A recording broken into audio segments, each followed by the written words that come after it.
네, 2021년 12월 5일 이정훈입니다. 이재명 후보에 대한 오브젝션 2위를 제기하겠습니다. 소년공 이재명 이력이 이상하다, 수상하다. 그가 소년공을 했다는데 그를 소년공 이재명을 고용했던 기업이 누구냐? 근로기준법 위반하고 그를 고정할 수 있었던 업체가 누구냐? 오늘의 제목입니다. 이재명 씨가 민주당 대통령 후보로 당선됐을 때 도하 언론은 화전민 집안 출신이라고 그랬습니다. 그리고 소년공이라고 그랬고 검정고시를 거쳐 대학에 진학한 그리고 사법시험까지 합격한 입지전적인 인물이라고 소개했습니다. 네. 흑수저도 아닌 화전민 출신이니까 숟갈도 없는 무수저 집안이라고 표현한 들이 있었습니다. 지난 11월 5일 페이스북에 이재명 씨는 초등학교를 졸업한 직후 3년 전 앞서 성남으로 올라간 아버지를 따라 나머지 가족도 모두 상경했다. 성남으로 온 거를 상경이라고 표현했네요. 상경은 아니죠. 어쨌든 이건 중요한 건 아닙니다. 1976년 2월이었다. 이렇게 밝힌 적이 있습니다. 이 사진을 많이 보셨을 겁니다. 이재명 후보 측에서 제공한 사진입니다. 1978년 야구 글로브 공장인 대양실업에 이재명 씨가 소년이 된 시절 근무하던 사진이다. 그렇게 설명을 따라서 공개했었죠. 1978년 대양실업 근무 시절의 이재명 소년입니다. 이재명 씨는 공식적으로 64년 12월 22일 생으로 되어 있습니다. 실제로는 1년 앞선 63년 12월 8일 생이다라는 주장도 있습니다. 이재명 씨 생일은 본인도 모른다고 합니다. 이유는 어머니가 기억을 못하기 때문이라고 합니다. 그렇게 얘기했습니다.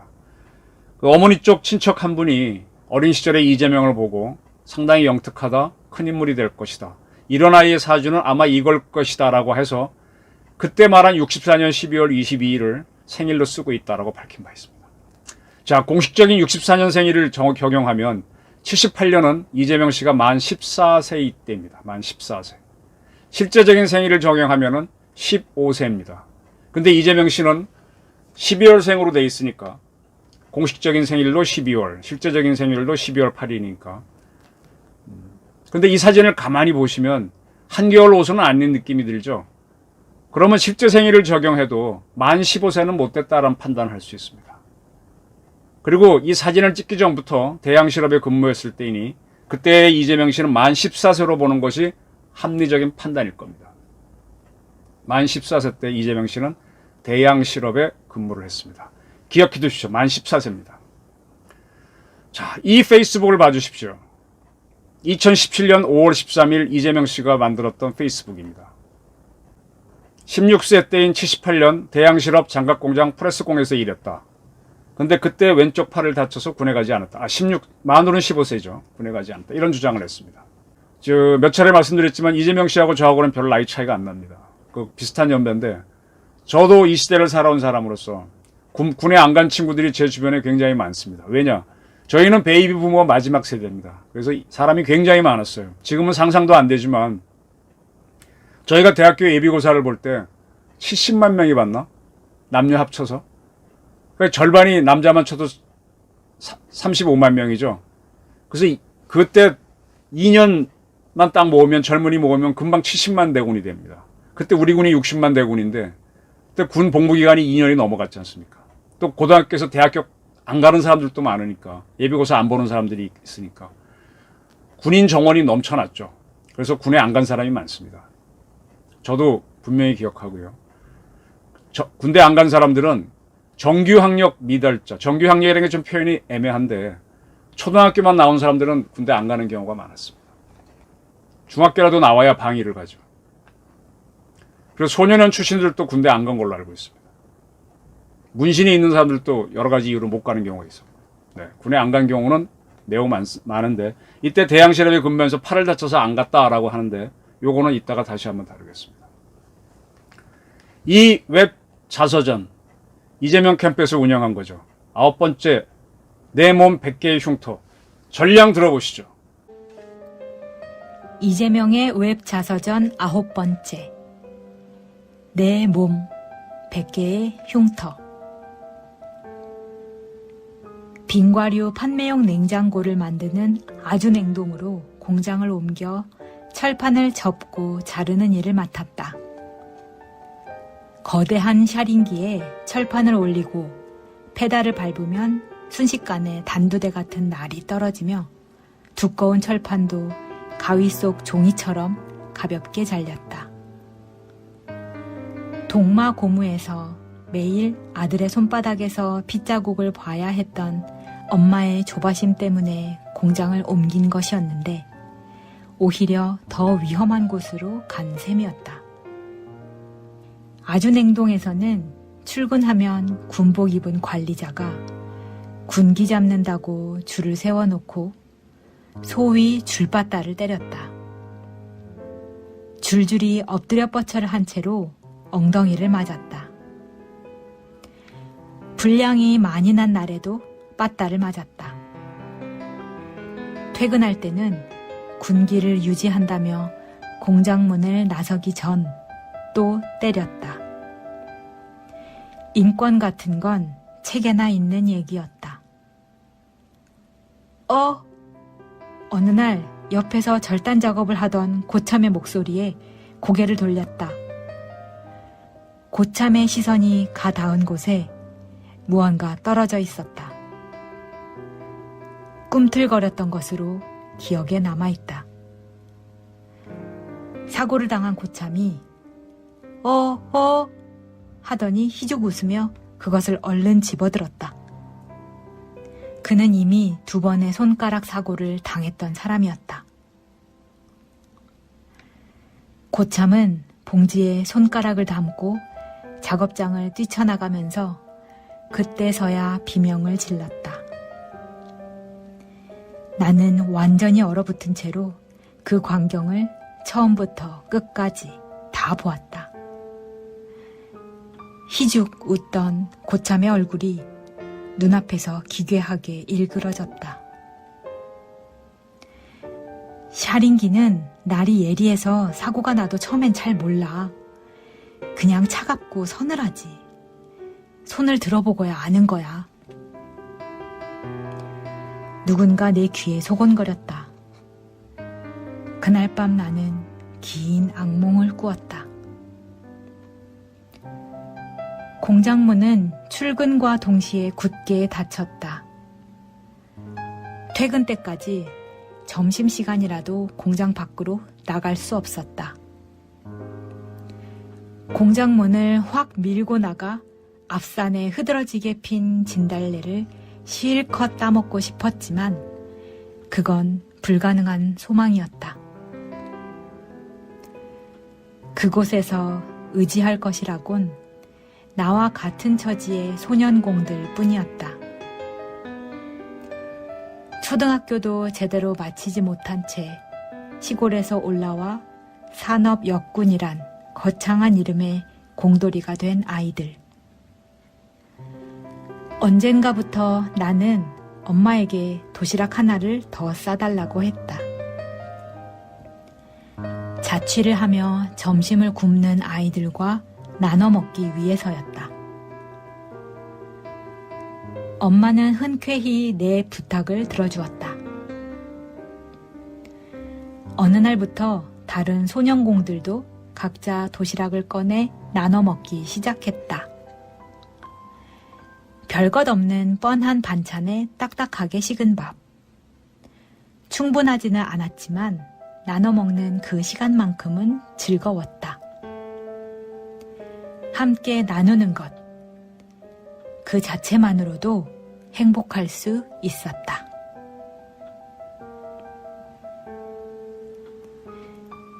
그 공장에서도 함석판을 자르느라 수없이 찔리고 베었다. 그 후에도 끊임없이 눌리고 떨어지고 꺾이고 소음과 유독약품에 노출되었다. 덕분에 내 몸에는 그 시절의 흔적이 남았다. 아마 100개도 더 될 것이다. 내 몸의 흔적은 사라지지 않는다.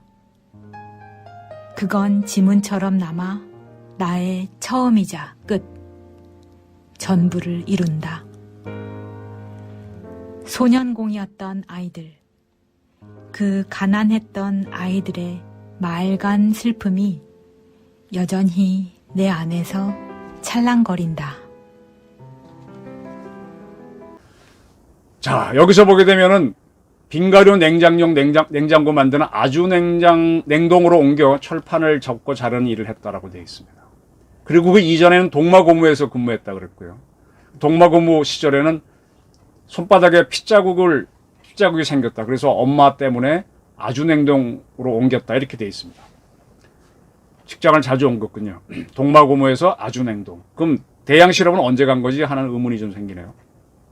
근데 아주 냉동에 출근하면 군복 입은 관리자가 군기를 잡는다고 줄을 세워놓고 줄바따를 때렸다. 군복 입은 관리자. 1978년, 7년 그 시절에 군복 입은. 그러면 제가 고등학교 다닐 때인데 뭐 더러 군복 같은 거 입었죠. 작업복으로 많이 입었는데 군복 입은 관리자. 이거는 뭐 되게 군복이라 하면 작업복일 텐데 조금 눈에 띕니다. 근데 이날 아까 금방 드렸던 사고를 당한 사람 그 고참은 2번이나 손가락 사고를 당했대잖아요. 근데 이 사람이 또 당해? 이렇게 사고를 자주 당한 사람을 공장에서 계속 고용할까? 조금 의심점이 납니다. 그리고 아까 나왔지만 공장문은 출근과 동시에 굳게 닫혔다. 퇴근 때까지 점심시간이라도 공장 밖으로 나갈 수 없었다. 와, 퇴근 때까지 문을 꽉 닫고 경점시간에도 못 나간다. 이런 공장이 77년도, 8년도에 있었다. 뭐 제가 그때 직접 경험한 적이 없어요. 공장에 근무를 안 했으니까, 저는 고등학교 다녔으니까 모르겠습니다만 좀 동의가 안 됩니다. 그리고 의지할 것이라고는 나와 같은 처지의 소년공들 뿐이었다. 소년공들이란 표현을 썼군요. 소년공. 나와 같은 처지의 소년공. 이렇게 많았나?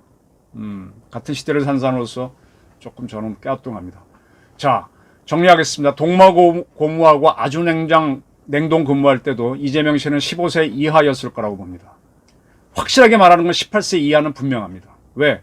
그런 18세가 되기 전에 만 17세 때 중앙대학교에 입학했으니까. 그리고 이제 아까 말한 대로 대양 실업 있다가 동마고무로 갔고 아주 냉동 갔는지, 아니면 동마고무 있다가 아주 냉동 있다가 대양 실업 갔는지는 잘 모르겠습니다. 근데 이때 직장을 이렇게 쉽게 옮기고 자주 옮길 수 있었을까요? 또 하나 재밌는 거는 오리엔트라는 회사에도 근무했다고 되어 있습니다. 중앙대학교 가기 전까지 그 짧은 기간 사이에 그렇게 많이 옮겼습니다. 15세 전후로, 15세 이전에. 자, 대한민국 근로기준법 제64조를 소개하겠습니다. 최저연령과 취직인허증 이런 것을 다룬 겁니다. 제1항 15세 미만인 사람은 근로자로 사용하지 못한다. 그리고 초중등 교육법에 따른 중학교에 재학 중인 18세 미만인 사람을 포함한다. 즉 18세 미만인 사람도 고용하지 못한다는 겁니다. 다만 대통령령으로 정한 기준에 따라 고용노동부 장관이 발급한 취직인허증 지닌 사람은 근로자로 채용할 수 있다. 이렇게 되어 있습니다. 이 법을 간단하게 정리해 드릴게요. 초등학교 다니는 나이가 만 13세 이전이라고 보시면 됩니다. 그 만 13세, 초등학생 나이에 해당하는 사람들은 어떠한 누구도 고용을 못합니다.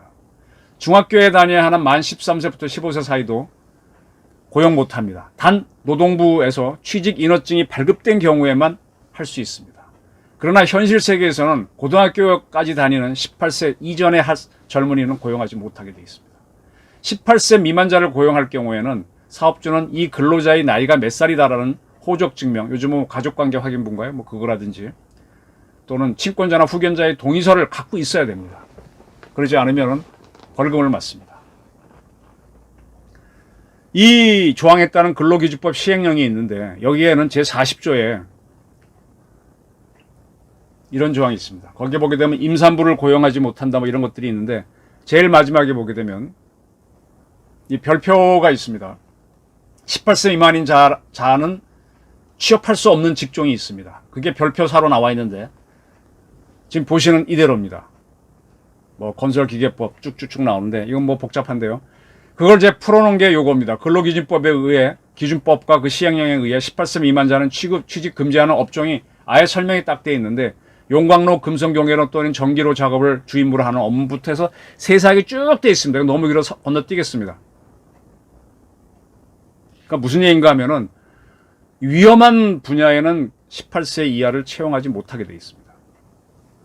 자, 이재명 씨는 만 18세가 되기 전에 중앙대학교에 입학했죠. 그럼 17세 이전까지 다녔다는 얘기인데, 대양실업, 동마공원, 아준행동, 여기에서 보게 되면 프레스가 작동해서 팔을 다쳤고, 본인은 또 어떤 사람은 손가락이 잘리는 걸 봤고, 동마고모에서는 손가락에 피가 맺혔다고 합니다. 상당히 위험한 근무 조건이었던 것 같은데, 우리나라 이 법, 근로기준법하고 근로복지부 시행령은요, 지금 제가 불러드린 이 조항들은 1970년대나 지금이나 크게 바뀐 게 없습니다. 60년대도 아마 그럴 겁니다. 우리 전태일 씨가 노동자 권리를 외치면서 분신 자살한 이후로부터 우리도 이게 상당히 엄격하게 적용된 법입니다. 근데 이렇게 험한 일을 하는 데에서 이재명 씨가 직장을 여러 군데 옮겨다니면서 근무를 했다? 했으면 이건 상당히 문제가 됩니다. 그리고 회사에서는 이런 사람들을 근무하려면 월급을 줬다. 그래야 자기도 비용 처리가 되잖아요. 그럼 임금 대장을 만들어야 되는데 18세 미만을 고용했을 때는 상당히 제약 조건이 많습니다. 그래서 이게 과연 진짜 근무를 했냐? 그리고 또 하나, 아까 이제 본인은 76년 2월 달에 성남으로 왔다고 페이스북에 썼습니다만, 어쨌든 기록을 보게 되면은 그 다음해인 77년에 국민학교를 졸업한 걸로 되어 있습니다. 왜 1년 차이가 나는지 잘 모르겠어요. 뭐 그때 국민학교 안 가도 뭐 졸업장을 줬으니까 뭐 무슨 사연이 있었는지 그건 모르겠습니다. 근데 저희 또래 국민학교 졸업하고 중학교 안 간 사람 있긴 있었습니다. 제가 6학년 때 공부 좀 해서 그랬겠죠. 맨날 선생님이 저한테 심부름 많이 시켰어요. 저희 담임 선생님이 학년 주임이었는데 각 반 돌아가면서 뭐 선생님들한테 뭐 나눠드리고 하는 거 제가 심부름 많이 했어요. 그때 학교를 아주 안 나오는 학생이 있어서 그 학생을 찾으러 가라 그랬던가, 뭐 같이 가자 그랬던가, 제가 친구들하고 찾아갔던가, 못 찾고 뭐 그런 기억이 나요. 학교 안 나오는 학생들이 한 반에 한둘은 있었던 것 같아요. 그런 친구들이 중학교 갔다는 기억은 없습니다.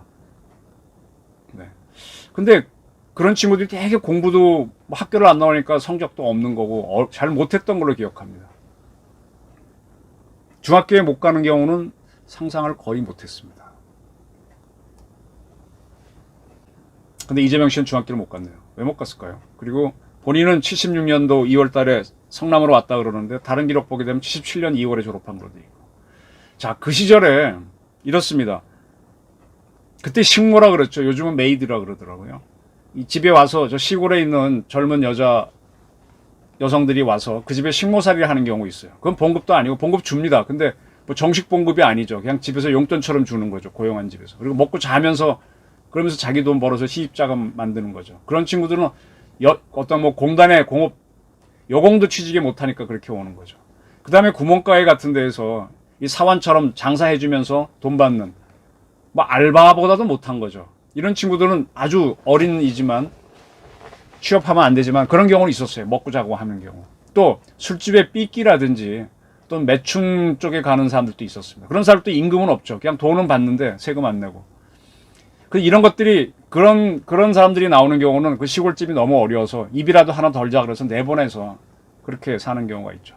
이것이 항상 문제였기 때문에 근로기준법에서 18세 이하는 고용하지 못하도록 제한을 가하고 아동보호법, 지금도 있습니다. 아동 성보호법인가요? 뭐 그런 법으로 있는데 만들어놨습니다.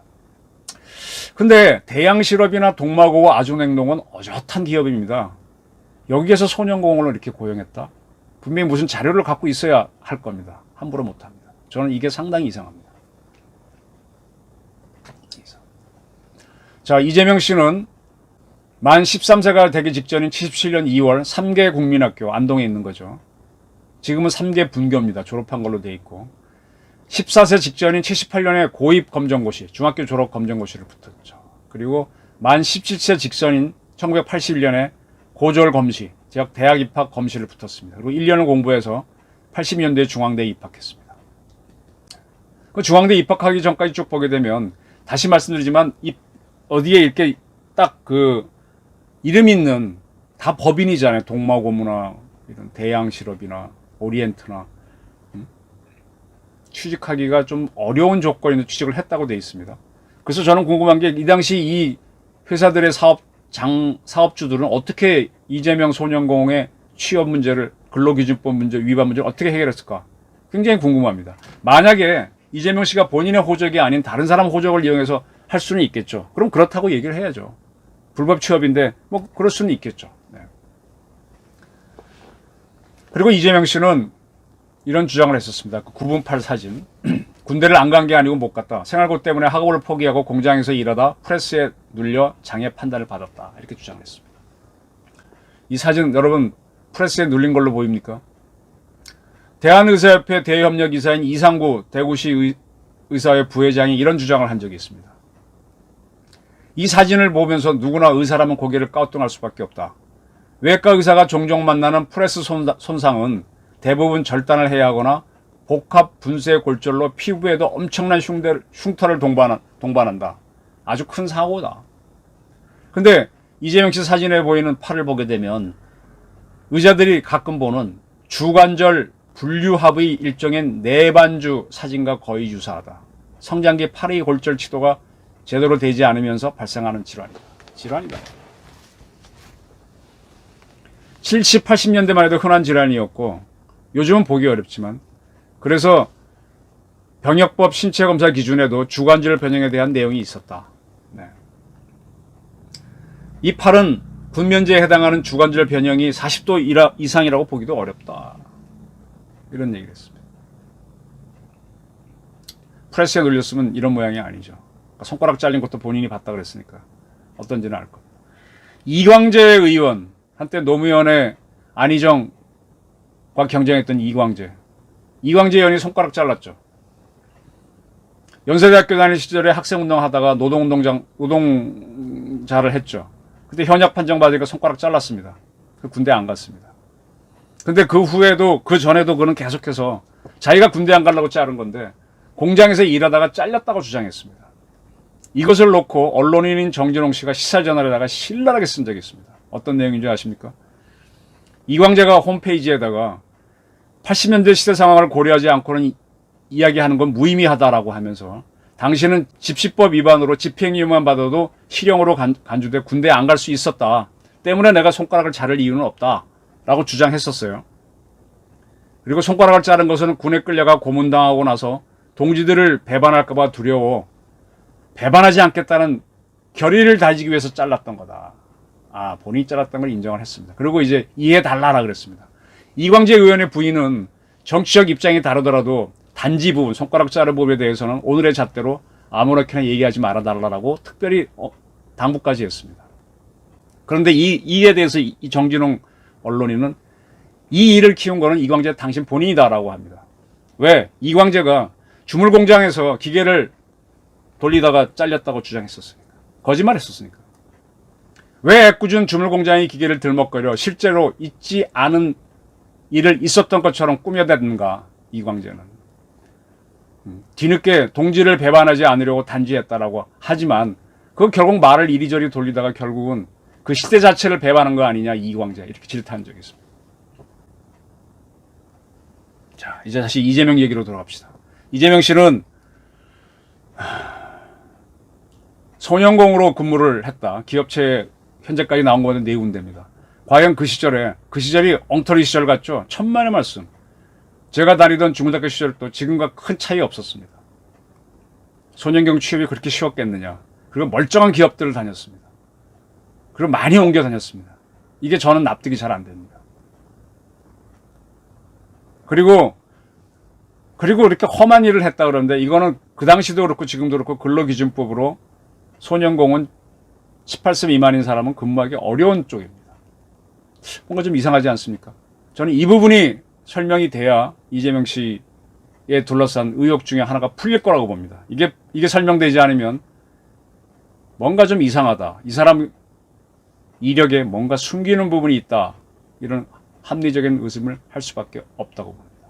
이재명 이력 어떻게 쌓아온 건지, 이분이 뭐 가족들하고 싸우고 대장동에 대해서 어떤 말을 하고 다 지켜봤잖아요. 유동규랑 무슨 말을 하고 은수미랑 어떤 관계였고 하도 이상한 게 많아서 하나하나 검증에 들어가야 된다고 봅니다. 이재명의 10대 도대체 어떻게 된 거야?